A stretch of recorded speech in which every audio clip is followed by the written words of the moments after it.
12.4 복사의 흡수 첫 번째 시간입니다. 네, 에너지의 양자화라고 되어 있는데요. 기체 분자는 복사 에너지를 방출하거나 흡수할 수 있는데 모든 파장의 에너지를 방출하고 흡수하는 게 아니라 특정 파장만의 에너지를 흡수하고 방출할 수가 있습니다. 네, 그러한 것을 에너지의 양자화라고 하고요. 그 다음에 파장에 따른 복사 흡수, 자외선 이하, 그리고 가시광선, 적외선 이런 것들이 어떤 기작으로 대기 중에서 복사가 흡수되는지 알아볼 수 있도록 하겠습니다. 첫 번째, 기체 분자의 에너지, 내부 에너지라고 되어 있는데요. 기체 분자들이 복사를 흡수하고 방출하는 동안에는 기체 분자의 내부 에너지가 변화하게 됩니다. 이때 내부 에너지, E란, 운동 에너지, EK, 그리고 회전 에너지, 로테이션 쓴 거죠. 그 다음에 진동 에너지, 바이브레이션, 그리고 이 O는 뭔지 잘 모르겠는데 아무튼 이 O는 전자 에너지가 되겠습니다. 그래서 복사가 방출되는 것은 내부 에너지, 이러한 내부 에너지가 복사 에너지로 변환되는 거다라고 봐주시면 됩니다. 첫 번째, 먼저 운동 에너지 EK를 보겠습니다. 온도가 T일 때 단원자 분자들의 평균 운동 에너지는 2분의 3 KT라는 식 많이 보셨을 것 같아요. 여기서 K는 볼츠만 상수, 앞에서 볼츠만 상수는 1단원에서 나온 바가 있고요. 그 다음에 바로 앞에서 12.2에서 플랑크 법칙에 볼츠만 상수가 있긴 했습니다. 1.38 곱하기 10의 마이너스 23승 줄 퍼 켈빈 네, 숫자이고요. 그래서 이제 온도에 비례하는 거라서 이 운동 에너지는 연속적인 에너지입니다. 연속적인 에너지. 그리고 운동 에너지라고 하면 이제 볼츠만 분포를 알아볼 필요가 있는데요. 볼츠만 분포란 분자의 속도마다 그 분자가 존재할 확률 분포를 그린 그림입니다. 온도에 따라서 확률이 조금 달라지게 되죠. 온도가 높을수록 특징이 이제 평균적으로 기체 분자들의 속도, 또 분자 속도가 운동 에너지와 관련이 있는 거죠. 분자 속도가 더 빨라진다, 운동 에너지가 더 커진다라고 생각해 주시면 되겠습니다. 그래서 연속적인 에너지인 운동 에너지와는 달리 나머지 에너지들은 다 불연속적 에너지이고요. 이러한 말을 조금 어렵게 에너지가 양자화되어 있다라고 합니다. 뒤에 바로 나와요. 회전 에너지, 진동 에너지, 전자 에너지는 불연속적이고 각 전자는 특정 궤도에만, 그리고 각 분자는 특정한 진동만 하고 특정한 회전만을 하게 됩니다. 그래서 궤도가 전이될 때 복사가 흡수되거나 방출이 되게 되는데요. 이것도 9단원에서 했었죠. 10권 쪽에서. 기체 보어의 전자 모형에 따르면은 전자의 궤도가 엄청나게 여러 개가 있는데 바깥쪽이 에너지가 높은, 안쪽이 에너지가 낮은 쪽이었고요. 그래서 안쪽에서 바깥쪽으로 갈 때 에너지가 흡수가 되는 거고, 바깥쪽에서 안쪽으로 갈 때 에너지가 방출이 되는 겁니다. 그래서 전자는 특정 궤도에만 존재를 하고 각 분자는 특정한 진동만을 하는데 그 진동을 할 때 복사 에너지를 흡수하고 방출할 수가 있습니다.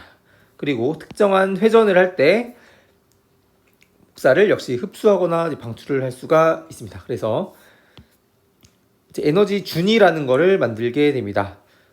분자는 특정한 파장대에서 복사를 흡수하고 방출할 수만 있기 때문에 분자가 가질 수 있는 에너지를 에너지 준이라고 하고요. 에너지는 양자화되어 있다라고 합니다. 어렵게. 그래서 분자는 특정 파장의 복사만을 흡수하고 방출할 수 있다라는 거. 가령 수소 원자가 있는데 N은 2에서 N은 3, 그리고 N은 4. 이 궤도에서 복사를 방출하거나 흡수하는 에너지와 이 분자에서 복사를 방출하고 흡수하는 에너지가 서로 다르겠죠. 그래서 그러한 것들이 모여서 이러한 방출 스펙트럼을 만들 수가 있습니다. 네, 지금 전자 에너지만 나와 있는데요. 네, 특정한 진동 에너지 그리고 회전 에너지를 바로 알아보도록 하겠습니다. 네, 살짝 뒤로 넘겨가지고 적외선과 마이크로파 쪽이 있는데요. 네, 분자 진동에 의해서는 적외선이 흡수되거나 방출이 되고, 기체 분자의 회전에 의해서는 마이크로파가 흡수되거나 방출이 될 수가 있습니다. 우리 책에서는 이산화탄소 분자의 여러 가지 운동이 그려져 있는데요. 이러한 다양한 진동에 따라서 모두 다 CO2가 복사를 이제 방출하고 흡수하는 파장대가 다른 겁니다. 지금 오른쪽 그림에서는 좀 PDF 파일이라서 얘네들이 움직이고 있지가 않은데요. 이 링크를 들어가 보시면 수증기 분자의 다양한 진동을 볼 수가 있고요. 이 회전을 볼 수가 있어가지고 이러한 다양한 진동에 따라서 각각의 다른 파장대에 복사가 흡수되거나 방출이 되는 거고요. 그 다음에 이 H2O의 회전에 의해서도 마이크로파 영역의 복사가 흡수되거나 방출이 될 수가 있습니다. 그리고 전자에너지는 비교적 큰 것이기 때문에 전자에너지를 통해서는 자외선이나 가시광선 등이 좀 일부 흡수되거나 방출이 될 수가 있습니다. 지구 대기에 의한 흡수 보겠습니다. 먼저 자외선 이하의 태양 복사인데요. 먼저 0.1 마이크로미터 이하의 복사. 얘네들은 다 9단원에서 역시 했었죠. 0.1 마이크로미터 이하의 복사는 N2, O2, NO 이런 것들의 광전리에 의해서 흡수가 된다라고 했습니다. 그래서 이런 식이 대표적으로 있었죠. 한우에다가 N2 플러스에다가 E 마이너스 이렇게 전자가 궤도 바깥쪽으로 아예 빠져나간다. 흡수를 하는 거죠, 에너지. 이를 통해서 0.1 마이크로미터 이하의 태양 복사가 흡수가 될 수 있고요. 다음 0.1에서 0.25의 복사는 O2가 광분해 됨으로써 흡수가 됩니다. 2O. 그리고 0.2에서 0.3의 복사는 오존이 광분해가 되면서 흡수가 될 수가 있습니다. 그래서 이렇게 그림들이 좀 그려져 있어가지고 0.3 마이크로미터 이하의 복사는 지표면에 도달하지 않게 됩니다. 다음 가시광선 보겠습니다. 사실 대기는 가시광선에 대해서 되게 투명하다라고 하는데요. 실제로 완전하게 투명한 건 아니고 이렇게 자외선 영역도 일부 복사가 흡수가 될 수가 있습니다.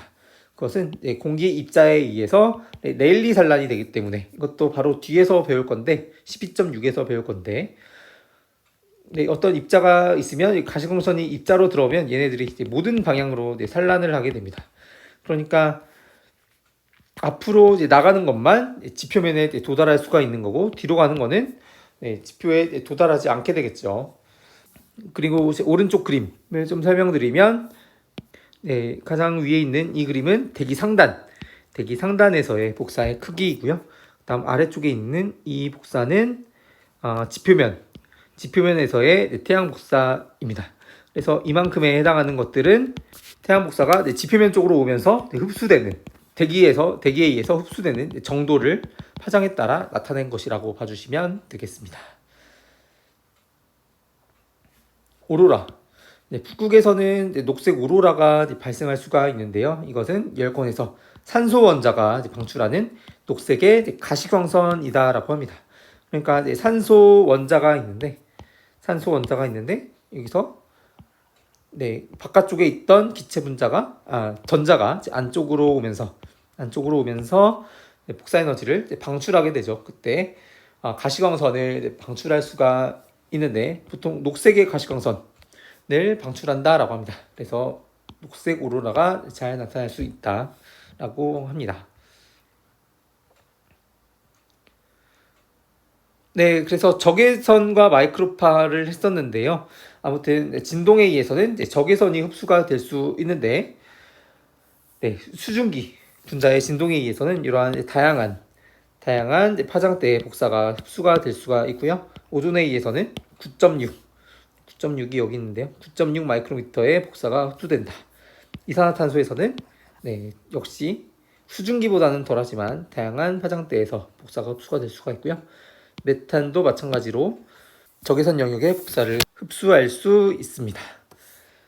올해 2023년에 시험에 나왔던 게 수증기, 그리고 이산화탄소, 그리고 오존 복사 흡수 파장대를 물어보는 문제가 나왔어요. 사실 얘네들 6, 9.6, 15가 제일 중요했거든요. 근데 이런 파장대가 시험에 바로 나왔고요. 6 마이크로미터에 해당하는 것은 이 근처, 그리고 이산화탄소 15 마이크로는 여기, 오존에 대한 것은 이쪽에 해당합니다. 그리고 이 6 마이크로미터 부분이 인공위성이 사용하는 수증기 영상에 해당하는 파장대에서, 그리고 8에서 12 마이크로미터를 보통 대기의 창이라고 하는데, 이 9.6 마이크로미터는 대기의 창 영역 안에 있는 복사 흡수대라고 봐주시면 될 것 같습니다. 그리고 산소 왼쪽에 있는 이쪽 부분의 흡수율이 높은 부분은 오존, 그리고 산소의 광분해에 의한 복사 흡수를 나타낸 겁니다. 네, 마지막으로 흡수선 확장인데요. 네, 복사는 특정한 파장대에 복사를 흡수하거나 방출할 수가 있다라고 했는데, 위에 그림을 보시면 이렇게 폭이 있는 형태예요. 폭이 있는 형태. 그래서 이러한 것은 흡수선 확장에 의한 것입니다. 그래서 흡수선 확장이 되기 전에 흡수대가 이렇게 생겼다면, 흡수선 대기에 의해서 흡수선 확장이 생긴다면 이런 식의 복사 흡수대가 나타나게 됩니다. 근데 흡수선 확장에는 중요한 두 가지 개념이 있습니다. 다른 종류도 있지만 압력 확장, 도플러 확장이 7급 시험에 나온 바가 있고, 임용 쪽에서도 천문 쪽에서 잘 다뤄진다라고 알고 있는데요. 압력 확장이다라고 하면 기체 분자들의 충돌에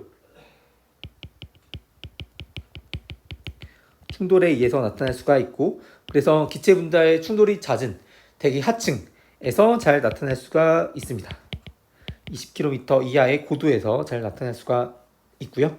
네, 도플러 확장은 도플러 효과에 의해서 확장이 발생하는 거고요. 도플러 확장은 50km 이상의 고도에서 잘 발생할 수 있다라고 합니다. 그래서 여기 설명은 이미 드렸죠. 대기 중에서 다양한 기체에 의해서 다수의 흡수선이 좁은 파장 간격을 두고 밀집해서 하나하나의 흡수선 가장자리가 겹쳐가지고 결국 넓은 파장 영역에서의 연속적으로 복사를 흡수하는 흡수대가 만들어진다. 비교적 연속적이라는 말이 조금 부정확할 수 있는데요. 아무튼 이러한 복사 흡수대가 나타난다라는 것을 의도한 말이었습니다. 네, 그리고 추가적으로 압력 확장에 의해서는 주로 적외선 영역이 영향을 받는다라고 하고, 도플러 확장은 가시광선 그리고 자외선 영역이 확장이 된다라고 합니다. 다음, 그래서 한 방에 정리 보겠습니다. 기체 분자 에너지. 기체 분자는 내부 에너지를 갖고 있는데, 내부 에너지는 운동 에너지, 회전 에너지, 전자 에너지, 진동 에너지의 합이다라는 거고요. 운동 에너지는 2분의 3kT라는 개념이 있었고, 단원자 분자 하나의 운동 에너지는 온도에 비례하는 건데, 그래서 온도가 연속적이기 때문에 이 운동 에너지도 연속적이다. 그래서 온도가 높을수록 빠르게 운동을 하고, 그것은 볼츠만 분포를 통해서도 알 수가 있었습니다. 에너지의 양자와 각 전자는 특정 궤도에만 특정한 진동 회전만 하기 때문에 어떠한 에너지 준위를 만들고 특정한 파장의 복사를 흡수하거나 방출할 수 있다라고 했습니다. 지구 대기에 의한 흡수, 자외선 이하는 광전리, 광분해에 의해서 흡수가 되고, 가시광선의 빛은 태양 복사는 랠리 산란에 의해서 흡수가 된다. 공기 분자에 의해서. 적외선은 진동 운동, 마이크로파는 회전 운동에 의해서 흡수된다. 수증기, 오존, 이산탄소의 복사 흡수대, 얘네들이 가장 메인이었고요. 마지막으로 흡수선 확장까지 배워봤습니다.